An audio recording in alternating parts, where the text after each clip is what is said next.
Nessa aula nós vamos ver as leis de Kirchhoff. Elas são as leis fundamentais na solução de circuitos elétricos. Essa aula será dividida em 4 partes. Vamos fazer uma introdução, onde apresentaremos alguns exemplos motivacionais. Depois nós vamos conversar a respeito de circuitos e grafos. Depois as leis de Kirchhoff propriamente dita. E por fim nós vamos fazer alguns exemplos para reforçar os conceitos. Nessa aula nós estamos interessados na solução de circuitos. Nós queremos resolver um circuito. Então a primeira dúvida que você pode ter é, o que é resolver um circuito? Nós dizemos que um circuito está resolvido quando nós sabemos as tensões nos terminais de todos os elementos desse circuito e também quando nós sabemos todas as correntes que percorrem esses elementos. Aqui temos um exemplo, determinar a tensão e corrente em cada elemento desse circuito. Então a segunda dúvida que você pode ter é, quais são as correntes e quais são as tensões? Para isso nós vamos ter que adotar os nossos sentidos de referência, tá? Retomando o que já foi visto anteriormente. Então nós vamos escolher arbitrariamente sentidos para a corrente e a indicação de tensão. Tá? Nós podemos usar a convenção do gerador ou a convenção do receptor. Então, na convenção do gerador, o sentido de referência da corrente e da tensão estão no mesmo sentido. Então, os dois vão para cima ou para baixo.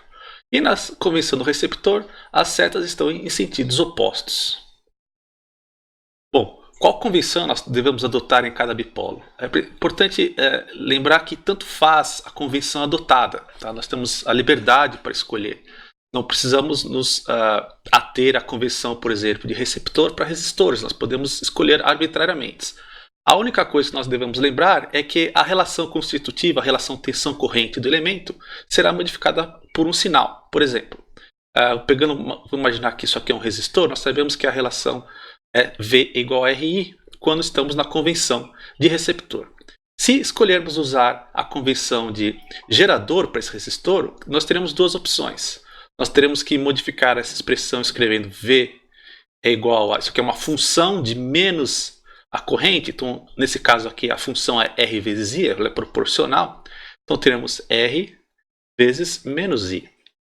Ou, aqui nós podemos simplesmente trocar o sinal da tensão. Então, ficar menos V igual a RI. Tá? Então, essas equações são as mesmas. Nós podemos, então, escolher a convenção de receptor ou gerador para o resistor, por exemplo. Caso você obtenha correntes ou tensões negativas no seu circuito, não modifique o sentido de referência. Tá? Basta você lembrar o que esse sinal negativo indica. Então, se a corrente for negativa, for menor que zero, significa que a corrente está percorrendo o bipolo no sentido oposto ao que está indicado no sentido de referência.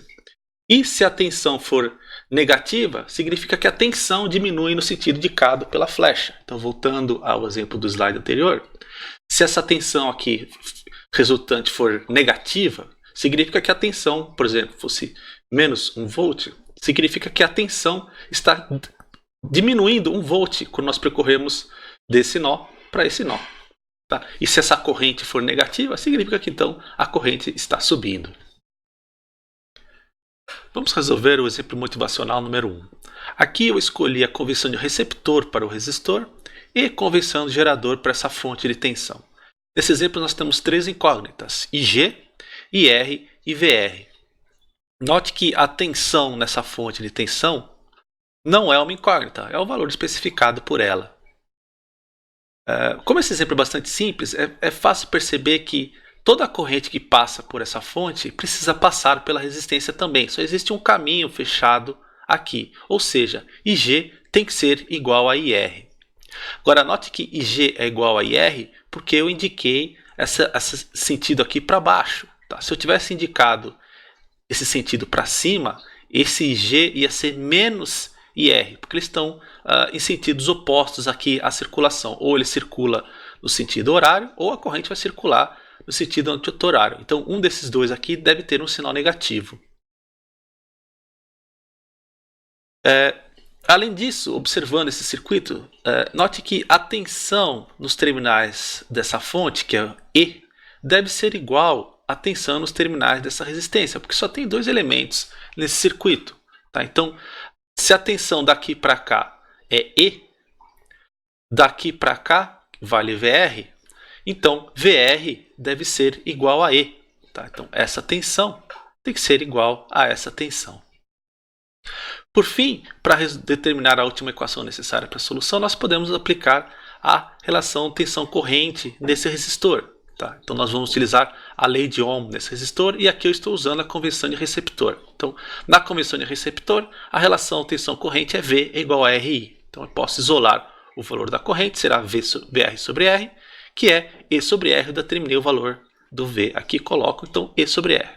Então, resolvemos esse primeiro circuito. Nós determinamos o valor do VR, que vale E, determinamos o valor da corrente IR, que vale E sobre R, e determinamos também o valor da corrente IG. IG deve ser igual a IR, que vale E sobre R.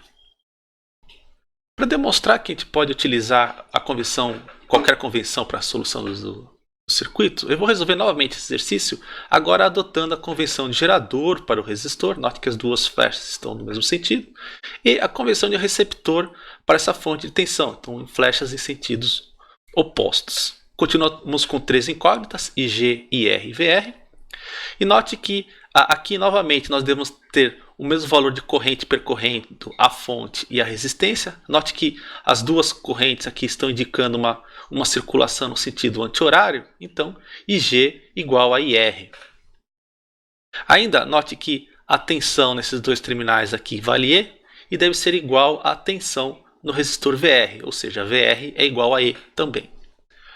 Agora, utilizando a lei de Ohm no resistor em convenção de gerador, nós temos VR igual a R vezes menos IR. Cuidado com esse sinal negativo aqui.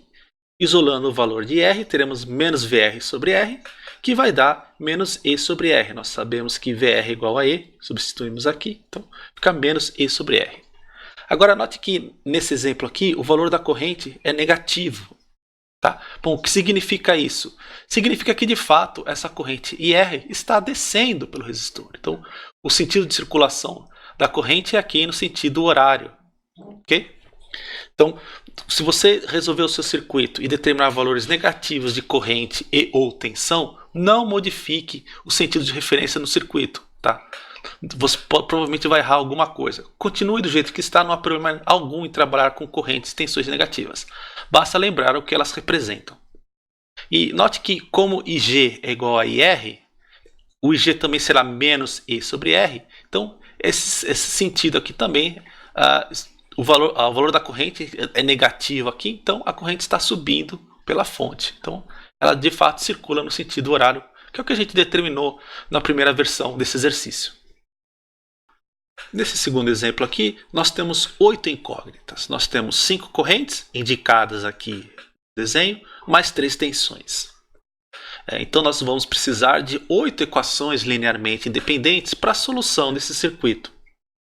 Observando o que foi feito no exemplo motivacional número 1, note que cada resistor desse circuito nos dará uma equação a partir do uso da relação tensão-corrente neles. Tá? Então, nesse exemplo aqui, V1 é igual a R1 e 1. Então, é um resistor aqui em convenção de receptor.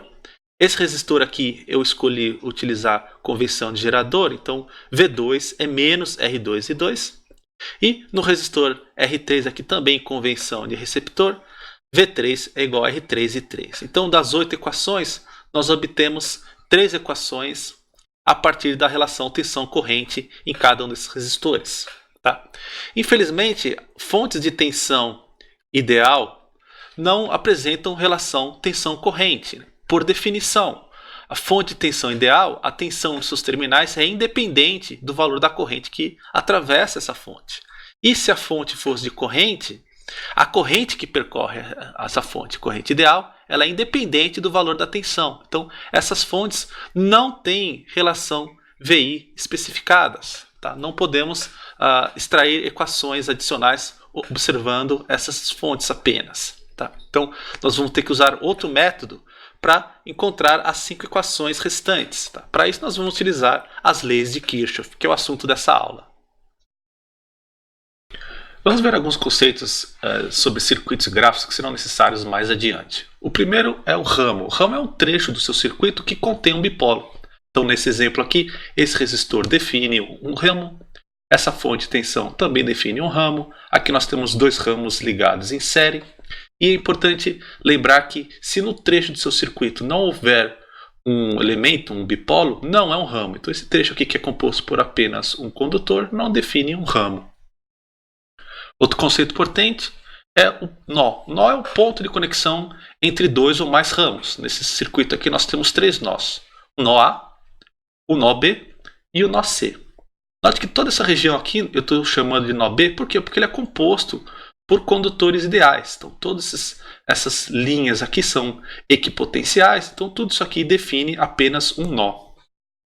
Nesse trecho aqui, nós estamos utilizando o símbolo de terra em duas regiões. Então, apesar de parecerem desconectados no circuito, esse símbolo aqui significa que esses dois trechos aqui estão conectados ao mesmo nó que nós chamamos de terra. Então, quando aparecer esse símbolo no seu diagrama, sempre que houver isso aqui, você pode considerar que ele está conectando a outro trecho que também tem esse símbolo. Tá? Nós fazemos isso para evitar de desenhar linhas cruzando todo o circuito toda vez que um elemento for conectado ao terra. Isso é bastante comum quando estamos usando terra ou referência a alguma coisa assim.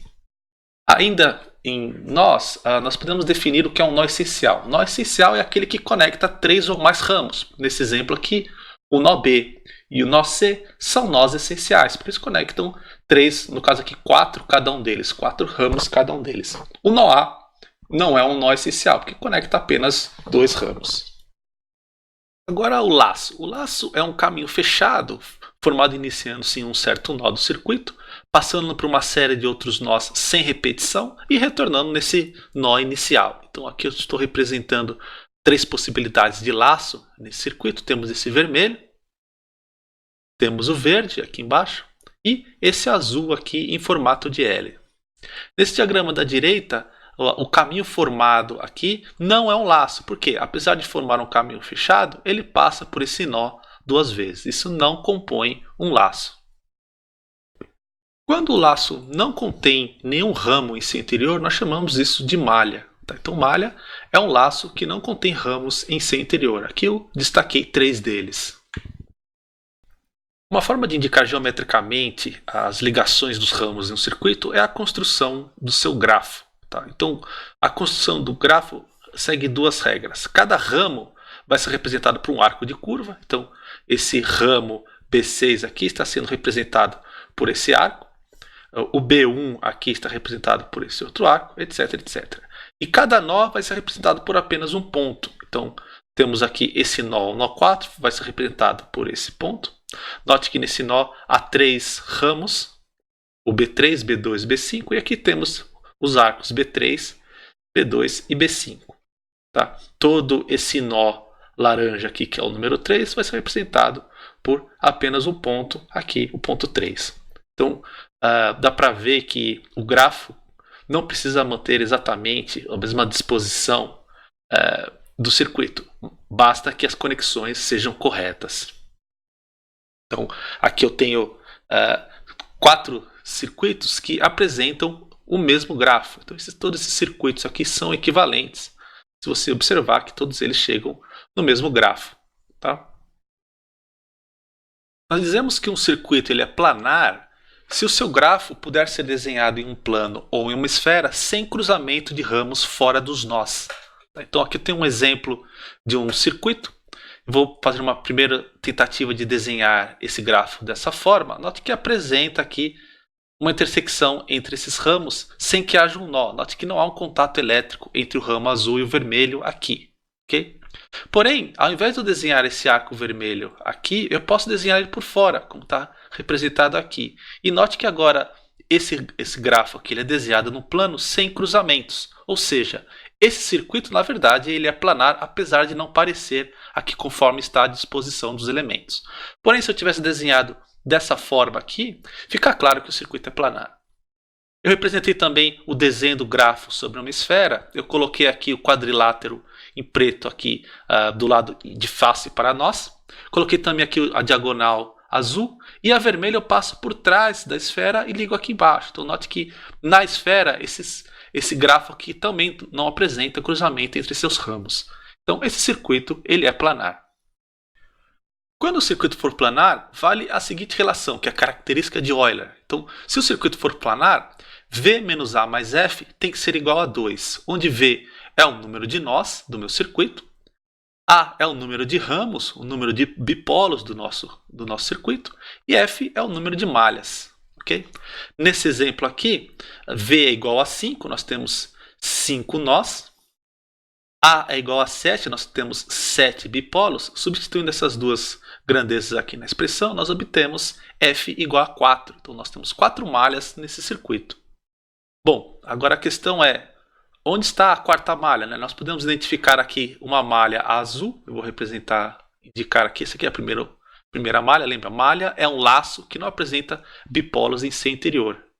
Nós temos aqui uma outra malha, que é aqui indicada em vermelha, e aqui temos uma verde. Tá? Então, onde está a quarta malha desse circuito? Fica mais claro quando nós desenhamos esse circuito, o grafo desse circuito sobre uma esfera. Aqui eu tenho o grafo desse circuito desenhado sobre uma esfera, e aí fica claro que essa região externa aqui do circuito também define uma malha. Okay? Então ela está representada aqui nessa região em rosa sobre a esfera. Essa região que nós chamamos de malha externa. Tá? Uma observação final a respeito do uso da característica de Euler é a seguinte: nós podemos desconsiderar os nós não essenciais na contagem. Tá? Então, aqui está o exemplo anterior, considerando todos os nós. Então, V igual a 5, A igual a 7, F igual a 4.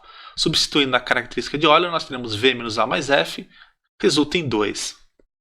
Se desconsiderarmos esse nó, teremos agora apenas 4 nós, aqui marcados de vermelho, e nós chamaremos todo esse trecho aqui de ramo, é um único ramo agora, porque estamos desconsiderando a presença desse nó. Então agora o A vai 6 também. Então 4, 6 e 4, substituindo na característica de Euler, também obtemos o resultado de 2. Quando o circuito não puder ser desenhado em um plano ou uma esfera sem cruzamento de ramos fora dos nós, nós dizemos que esse circuito não é planar. Tá? Aqui temos um exemplo de um circuito que não é planar. Ele é composto por 2 quadriláteros aqui, principais, e 2 diagonais aqui em azul e vermelho. Desenhando o grafo desse circuito, é impossível desenhá-lo sem que haja um cruzamento fora de um nó. Tá? Você poderia tentar deformar essa curva azul aqui por cima, mas teria um cruzamento aqui, ou passar aqui por fora, teremos um cruzamento aqui com a linha vermelha. Então é impossível desenhar esse grafo em um plano ou uma esfera sem cruzamento. Esse circuito não é planar. Só como curiosidade, esse grafo pode ser desenhado sobre um toro sem cruzamento de ramos. Eu desenhei aqui os 2 quadriláteros principais, em azul e vermelho.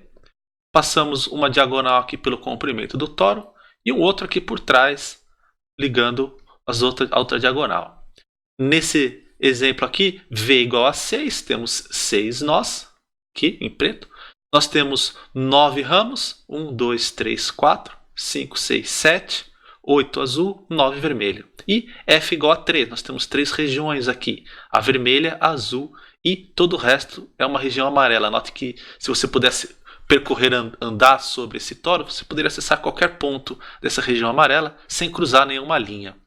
E a característica de Euler para esse tipo de superfície é V menos A mais F igual a 0 e não mais igual a 2, como é o caso da esfera.